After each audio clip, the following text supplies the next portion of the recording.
ये है एस्ट्रो ग्रहों की पाठशाला में आपका स्वागत है। मैं हूं विनोद गुप्ता।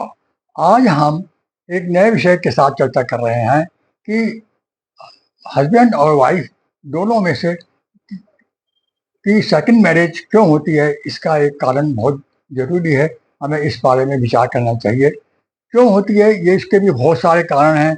इसमें से एक दो कारण अपन देखते हैं। जैसा पहला है कि हस्बैंड और वाइफ पति पत्नी के बीच में क्या होता है, आपसी तालमेल नहीं बैठता है।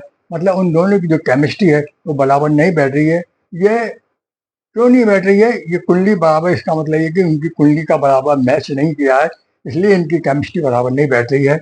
और दूसरी बात क्या है कि शादी के बाद कई बार क्या होता है, हस्बैंड या वाइफ में से किसी एक के एक्सीडेंट होता है या कोई सिकनेस हो जाती है शरीर के अंदर, उस कारण भी लोग सेकंड मैरिज करने के लिए उत्सुक रहते हैं।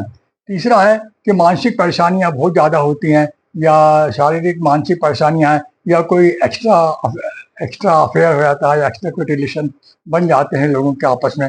तो इस पर ये भी एक कारण है कि जिससे सेकंड मैरिज के लिए सोचता है व्यक्ति।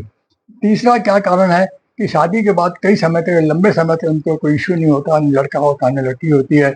इस प्रकार से भी फिर ये लंबा समय निकलने के बाद में फिर ये विचार करते हैं कि हम हो न हो हम दूसरी शादी कर लेते हैं, ताकि हमारा जो है परिवार आगे बढ़े।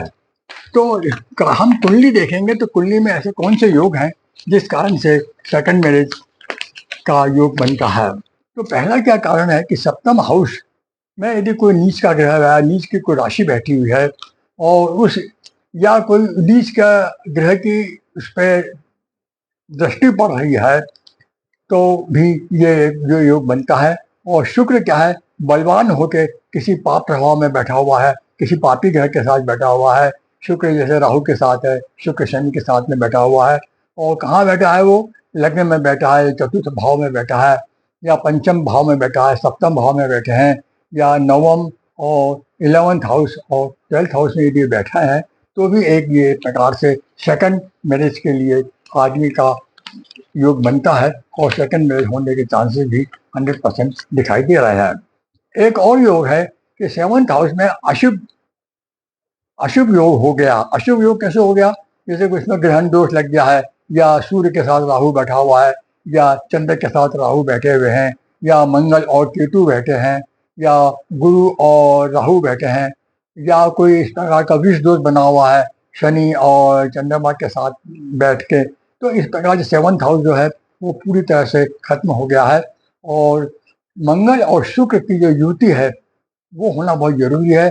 या तो वो युति प्रथम भाव में हो, चतुर्थ भाव में हो, या सप्तम भाव में हो, या इधर पंचम भाव में हो, या इधर नवम भाव में हो, या 11वें और 12वें भाव में यदि इस प्रकार की युति मंगल और शुक्र की बनती है, तो भी यह एक सेकंड मैरिज का योग बनता है व्यक्ति के कुंडली देखने के बाद।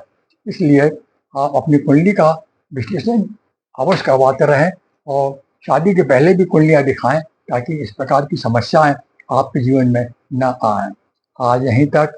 आपसे अनुरोध है कि आप इस चैनल को देखें, देखने के बाद शेयर करें, लाइक करें और सब्सक्राइब करें तथा कुछ नया सीखें। जय श्री कृष्ण।